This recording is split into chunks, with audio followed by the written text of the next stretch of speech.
Ako si Sisa. May tahi pa ng palay sa aking kamay. Amoy usok ang buhok ko mula sa kalan. At may 2 munting halakhak na minsang tumahan sa aking dibdib. Sina Basilio at Crispin. Ako ang asawa na natutong magtahi ng punit. Bago pa man humingi ng tawad ang nagpunit, ang ina na naghahati ng tinapay kahit kulang na kulang. Ang tao na natutong ngumiti sa gitna ng paniningil.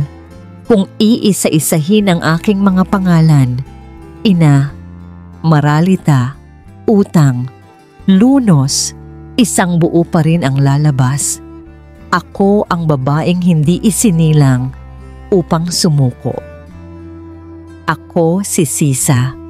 Ngunit kapag pumikit ka, ako rin ang bayang ito.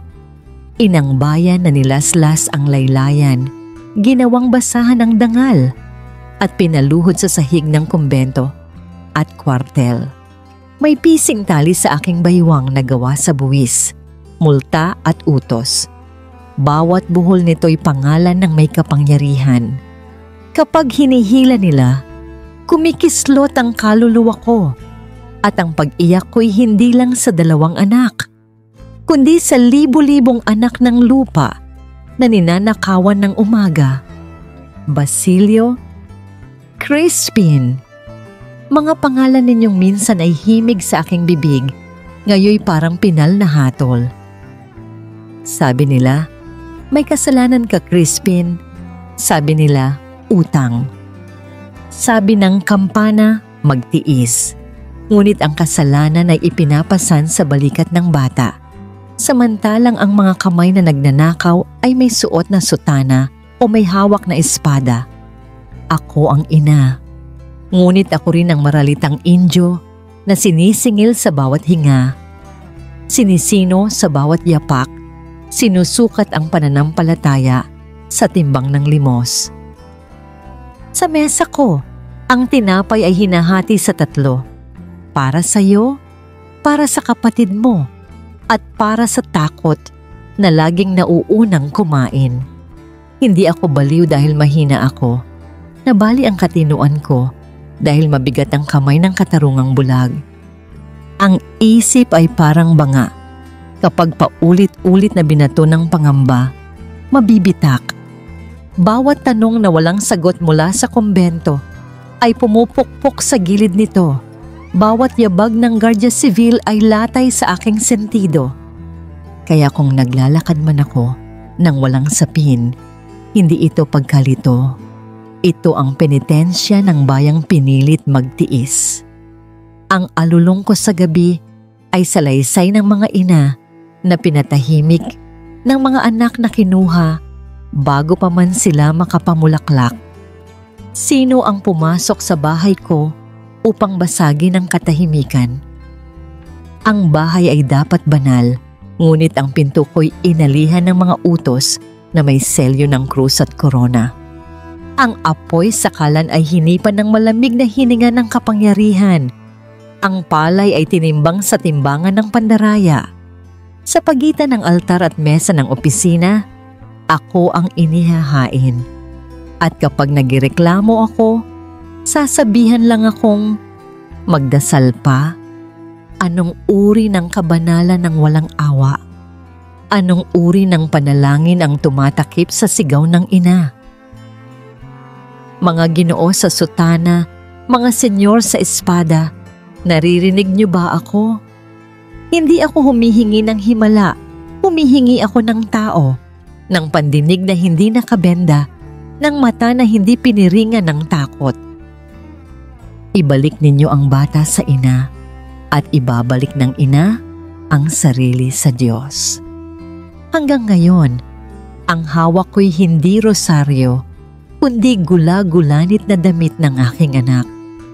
Sa bawat butil ng luha, may dasal na hindi natapos sapagkat sa pagitan ng Ama namin at Aba, Ginoong Maria, may puwang na puno ng sigaw. Madalas, hinahanap ko ang sarili ko sa ilog. Sa refleksyon, nakikita ko ang buhok na naligaw, ang balat na may punit ng araw. Ngunit sa likod ng mukhang ito, may nakatindig na figura, ang inang bayan na nagdurusa, nakabukas ang palad, tinatanggap ang mga pako ng panahon. At kung minsan, sa ilalim ng punong balete, nararamdaman kong ang lupa mismo ay ina. Inaaruga niya ang yapak ko, pinapasan ang bigat ko, at pabulong na sinasabing, tumindig ka. Basilio, anak, natuto ka ng magtahi ng sugat. Crispin, kahit sa bangungot, naririnig ko ang tawa mong may kasamang pangarap. Kayo ang kinabukasan na ninakaw. At sa pagnanais kong maibalik iyon, napagod ang puso ko. Ngunit kahit pinipilas ng gabi ang pangalan ninyo, inuulit ko pa rin. Basilio, Crispin, para itong buhol sa lubid ng panahon. Habang inuulit ko, hindi tuluyang mapuputol ang daan pa uwi. Kung ako man ay naglalakad sa gilid ng diwa, ginagawa ko ito hindi upang kalimutan, kundi upang alalahanin hanggang sa huling himaymay kung bakit tayo nasugatan. Sapagkat ang kirot ay paalala, at ang paalala ay apoy. At ang apoy, kapag naipasa sa kamay ng kabataan, nagiging ilawan. Kaya mga anak ko, kung marinig ninyo ang tunog na hindi kampana, kundi tibok ng isang bayang nagpapagising, sundan ninyo. Sa ilalim ng tunog na yon, naroon ang tinig ko. Tinig ng ina. Tinig ng bayan na nagsasabing, huwag lumayo. Darating ang umaga, bubuksan ko pa rin ang pinto. Hindi dahil sa ako'y tanga, kundi dahil ang pag-asa ay disiplinang ibinigay ng mga ina sa mga anak at ng mga anak sa bayan.